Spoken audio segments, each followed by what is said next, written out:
আমরা আমরা এখন পরিবারকে বলি ওই দিনগুলো কতই ভালো ছিল, যে আমরা সবাই একটা থালের সময় একসাথে বসে খাইতাম।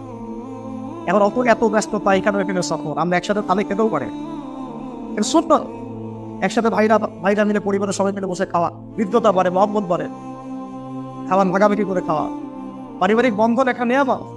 এই বন্ধন আল্লাহ যাদেরকে দিয়েছে তারা সৌভাগ্যবান। খুতবা দেওয়ার আগে একটা আজান দেওয়া হয় না?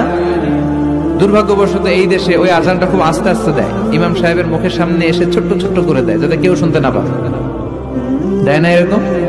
কিন্তু গোটা বিশ্বে রফিক ভাই এই আজানটাও মাইকে দেয়। আমার কাছে প্রশ্ন করে যে হুজুর, অনেককে ভালোবাসে কিন্তু ধোকা দেয়, আপন রক্ত হয়েও জায়গা সম্পত্তির জন্য, দুনিয়াদারির জন্য ধোকা দেয়, দেয় কি দেয় না? টাকা পয়সা দুনিয়াদারি এমন এক খারাপ জিনিস, আসফালা সাফিলিন বলা হয়েছে এই দুনিয়াকে, নিকৃষ্ট জায়গা। আপনি ধোকা খেয়ে বোকা হবেনি।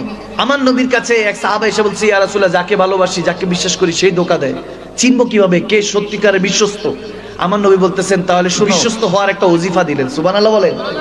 বলে, ইয়া আলিমু ইয়া রহমানু ইয়া রাহিমু, পড়েন, ইয়া আলিমু ইয়া রহমানু ইয়া রাহিমু, ইয়া আলিমু ইয়া রহমানু ইয়া রাহিমু, তিনবার পরে বলতেছে, মনে মনে তিনবার পরে যাকে বিশ্বাস করতে চান তার চোখে চোখ রাখেন।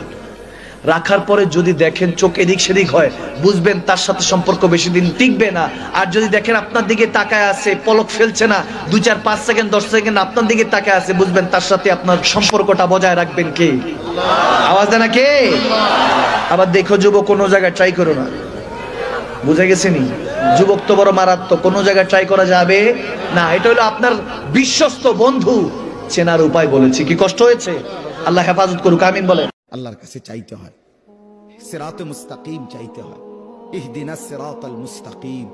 আল্লাহ বলে, বান্দা, আল্লাহ কাছে সঠিক রাস্তা, এটা প্রতিদিন চাইতে হয়।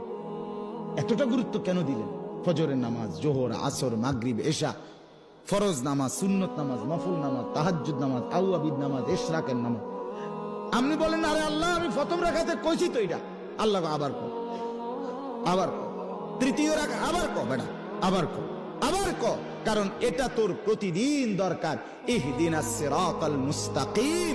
এজন্য আল্লাহ বলে, পুরা কোরআন অন্য খান দিয়া, আজকে এদিক দিয়া, কালকে এদিক দিয়া, এই নামাজে এইখান দিয়া, ওই নামাজে ওইখান দিয়া, এই রাকাতে এইখান দিয়া, ওই রাকাতে ওইখান দিয়া বলতে পারো, কিন্তু সিরাতে মুস্তাকিম প্রত্যেক রাকাতে চাইতে থাকো।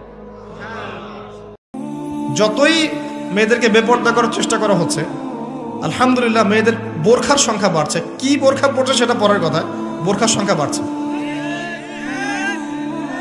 এরপরে যারা পড়ছে ওদেরকে আমরা রিকোয়েস্ট করব যে ডিজিটাল বোরখাটা ছেড়ে দেন, যেটা পরে আপনার দেহের কাঠামো বোঝা যায়, এটা ছেড়ে দেন। ছেড়ে দিয়ে এমন একটা বোরখা বানান যেটা ঢিলে ঢালা, যেটা পরলে আপনার দেহের কাঠামো বোঝা যায় না।